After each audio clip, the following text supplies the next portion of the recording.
so good, and it cut me off.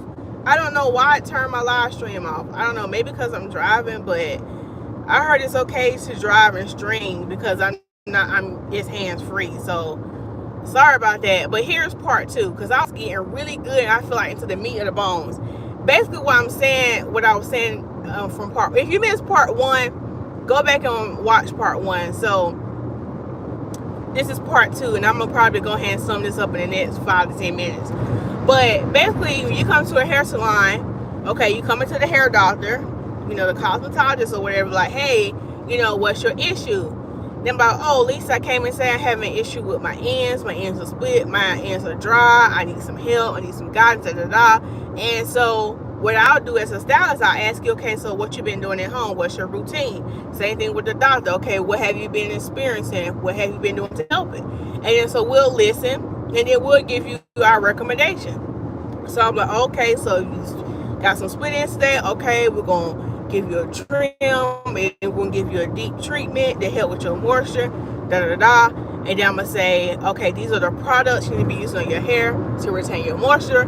This is how often you need to be shampooing. This is how often you need to be doing this at home. Okay, I'll see you in 6 weeks. You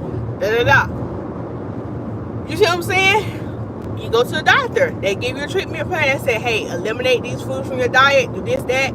I want to see you back here in 3 months to check on you and see how your stomach issues and see if it's gotten better. Now, if you leave that doctor, if you went to the doctor for a problem because of your stomach problems, and let's just say, I'm just throwing something out there. Say the doctor say avoid fried foods and avoid, you know, different kind of fruits that might upset your stomach.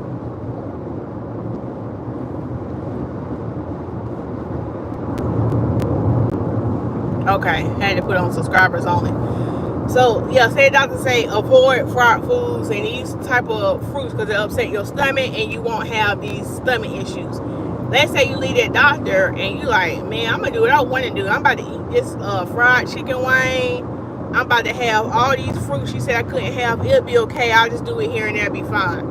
You go back in 3 months, the doctor asks you, how has, you know, your stomach issues been? You're like, oh, it really hasn't improved. But did you follow the plan? You gonna be like, oh yeah, see, what had happened was like I want to do something else. The doctor gonna be like, nah, cuz that's why you still here, because you didn't follow the plan. Versus if you would have followed the plan that the doctor said, avoiding the fried foods, avoiding this or that, your stomach issues will be better. Same thing with hair. Like, you come in, I take the trim, I trim your hair, I give you a treatment to your hair. I'm like, okay, so when you leave here, you need to be shampooing every 10 days. I want you to shampoo every 10 days. Every 3 days, I want you to moisturize your ends with the moisturizer and the oil. And I want you to wear your bonnet every night. I want to see you in 8 weeks. You should have minimum split ends. You come back, you leave the salon. The true work is on you. Like I said, the truth now, this is when the healthy hair habits start. This is when you really get to it. Okay? Because now you gone out my presence. I'm not there to babysit you. I'm not. So you have to be on top of your healthy hair habits. You had to be like, okay, what did Lisa say? All right, she said I need to be shampooing every 10 days. Okay, I need to be doing this to my ends. And I'm telling y'all this story because I had this client. I'm telling you about this client I had. I've been seeing her for years. I didn't realize how long I had been doing her hair till her mama made known. And she started coming to me and she was in middle school. And now the girl is going off to college. I feel like that's my salon lease. Anyways, let me give y'all a little story time about her. So I've been seeing her for a while, and it was a couple years I didn't see her, but she's been coming back consistent over the last couple of years. And I was telling her, you know, she's in that age. I know, teenagers. Oh no, something done fell off somebody's car and hit my car, but it went up under my wheel. But anyway, so you know how teenagers are. You know, they like to swoop them little baby edges. You like to do your little ponytails. You know, they like to do all the things to their hair. And if you're a teenager watching this, or you have a child who have a teenager, let them listen to this story time, okay? Let them listen, because this could help them. And I get it, you want to style your hair all the cute ways, but we still have to, and this started even as a child, because I feel confident now sending her off to college. Look at me like I'm sending her off to college, but no, she's going off to college in about 2 months. But it's just been these years with me training her on how to take care of her hair, so when she do get off to college, she know don't have nobody planning it, first of all, and you know how to take care of your hair. And plus, the school she's going to is not going to be far, so she's still going to be coming back in just, you know, for her maintenance appointments. So, you know, during these 4 or 8 years I've been doing her hair, just training her like how to take care of it and to do it. And sometimes, y'all, when she would come back and I'd be like, girl, what is going on? What are you doing? She said, yeah, I've been wearing ponytails. Yeah, I've been doing this. I'm telling you. And so when she be seeing how much I have to trim, she was like, you got to trim how much? And I'm like, yeah, that's how much I need to trim. She was like, oh, it's a lot. And her mama, she always be on my side. She like, Lisa, do what you have to do, because she don't listen. She'll get it one day. She'll listen. So every time she would come, we had to do these like big chops. It was kind of like, it was this constant thing of like starting over, like, okay, when are you going to get it? But I have a praise report to report. So she came in, was it yesterday or day before? Anyway, she came in. So let's back up 8 weeks ago. I was like, girl, what is going on? Like, she had like about that much of hair need to be trimmed off. It was bad. And so her mom drops her off, and she always come in. Hey, Jamila. Her mom drops her off of her apartment. She always come in at the end and want to see her ends for our training. So her mom came in and she looked at her ends, and she was like, Lisa, do what you gotta do, because I told her she do not listen. She'll get it. She'll get it. So she came in. Like I said, this is 8 weeks ago. She came in, and I was like, yeah, you about to leave out with a door to spoil bob. Like, I mean, we laughed about it, but I was like, yeah, you about to get this bob today because you don't listen. Oh my gosh. And move over. I said, yeah, you about to get this door to spoil bob today. Her mama gave me the green light. She said, yeah, Lisa, cut it. I said, maybe she'll listen this time and, you know, follow the tips. Because I think her main issue was the ponytails. Like, the ponytails was her issue. Even when she having the braids in too long, and not, you know, just not keeping up with her trims, not keeping her ends moisturized, you know, all that good stuff. So we took her down to a door to spoil bob. And she was about to go back into braids anyway. And this is a tip I would encourage y'all. For y'all who feel like, damn, I feel like I got to get a major haircut, like I got to get a lot of ends trimmed off.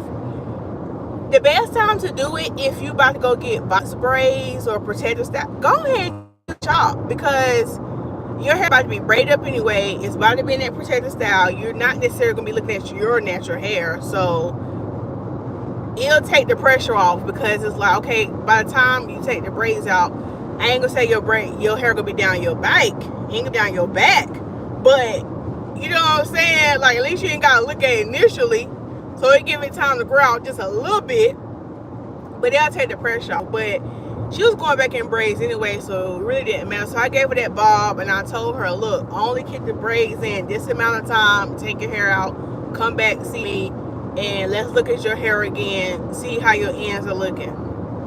And y'all, praise report. She came back. I'm driving right now, so I can't show y'all the pictures, but she came back 8 weeks later. She went from having that much need to be trimmed off to about maybe that much.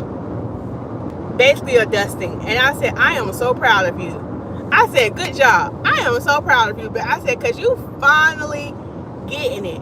Because all this time you coming back and we having to do all these big chops, like, you had to learn. And she learned. She learned. She finally got the lesson. So basically what I'm saying to summarize this up is, the real work when it comes to having healthy, long, luscious, natural hair, or just hair in general, the true work begins when you leave my salon. The true work begins once you get off this live stream. You can hear me running my mouth. And that's the thing. A lot of people watch my channel and hear me run my mouth for a long time and they still don't have healthy hair. But it's good to soak up to get this knowledge, but actually apply the knowledge. This knowledge needs to be applied once you leave. That's when the true work is going to happen. And I'm going to use this analogy too, because a lot of people get caught up on, oh, I gotta go to church. Oh, I gotta go to church. Now, I'm not downplaying church at all. Yes, go to church. But a lot of people, they think a relationship with God is going to church. And that's not it. A lot of people get hung up on, oh, you ain't go to church every Sunday. It's not about going to church every Sunday. Again, I'm not saying don't go to church. But the true work when it comes to your relationship with Christ, don't start at the church. It's when you leave. Because if you're in the church, you're around other believers, and there's some demons in there, okay? Sometimes there's some demons in there. But I'm just saying, for the most part, you in church and you with people and y'all all in agreement, okay?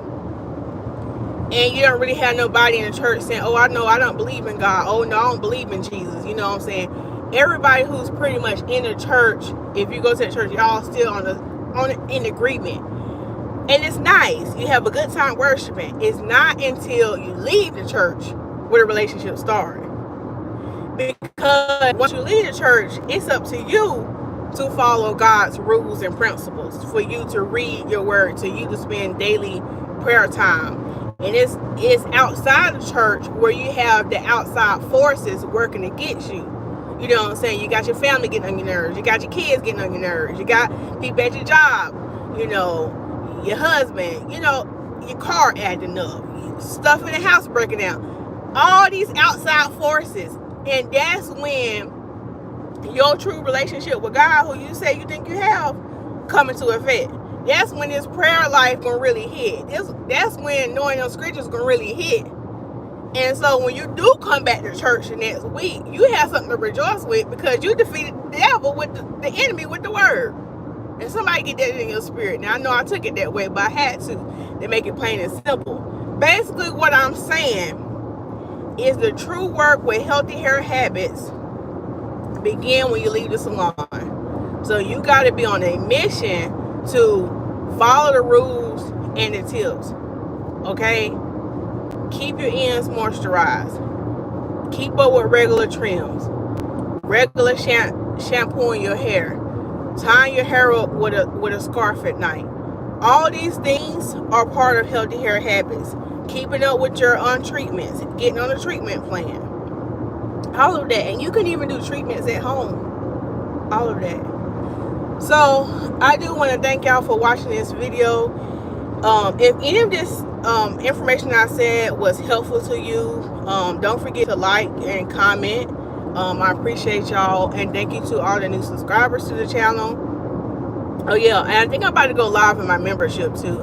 I think I'm about to do a quick little live because I'm on a little road trip right now. So I might as well, instead of just listening to music or podcasts, I might as well make some content. So I'm about to go live in my membership. If there's something you're interested in, you can click the join button down below. Yeah, so yeah, I got 48 minutes. So yeah, I'm about to go live in the membership. Thank y'all so much. Sorry about the part 1 and part 2. They out there in Palo Alto cutting off my live when the live was getting good. So if you're here on part 2, go watch part 1. Thank y'all so much, and I will see y'all in another video. Bye.